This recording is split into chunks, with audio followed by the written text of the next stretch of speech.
Now we come to the double.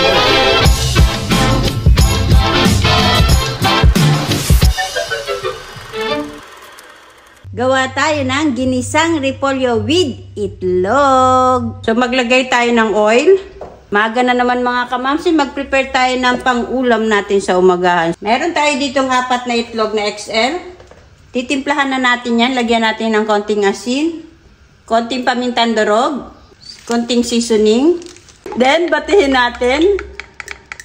Madalian na luto yan mga kamamsi para hindi malito ating mga anak. Bilis-bilisan natin ng kilos. Okay na yan. Then mainit na rin yung ating kawali. Ilagay na natin yung ating itlog. Then halu-haluin lang natin yan. Huwag na nating artihan. Bilisan na natin.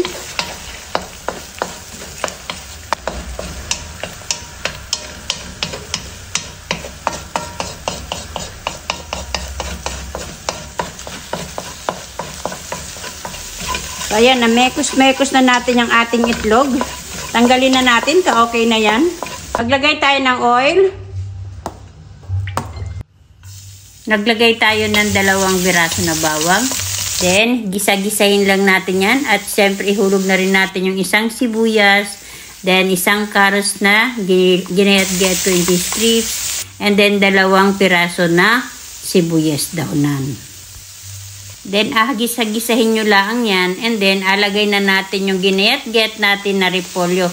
Isang repolyo lang po yan mga kamamsi, regular size. Then, halu-haluin nyo lamang. Huwag nyo naman sobrahan ng halot. Baka naman matapon nyo yung inyong nagisa. Then, lalagyan na natin dyan ng 2 tablespoon na oyster sauce. Then, halo na lang yan. Yan na lang nagagawa man din natin. Halo na lang ng halo ay. Then, lagyan natin ng magic sarap na seasoning. Kunti lang ang mga kamamsi ko.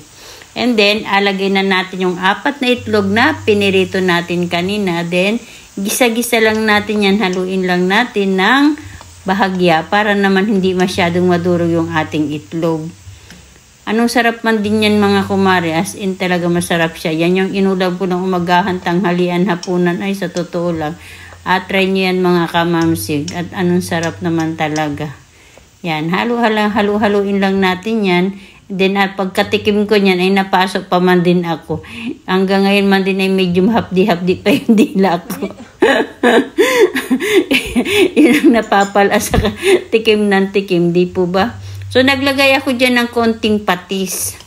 Then, naglagay rin ako ng konting sesame oil. Then, tapos na yan. Okay na yan mga kamamsi. Try nyo!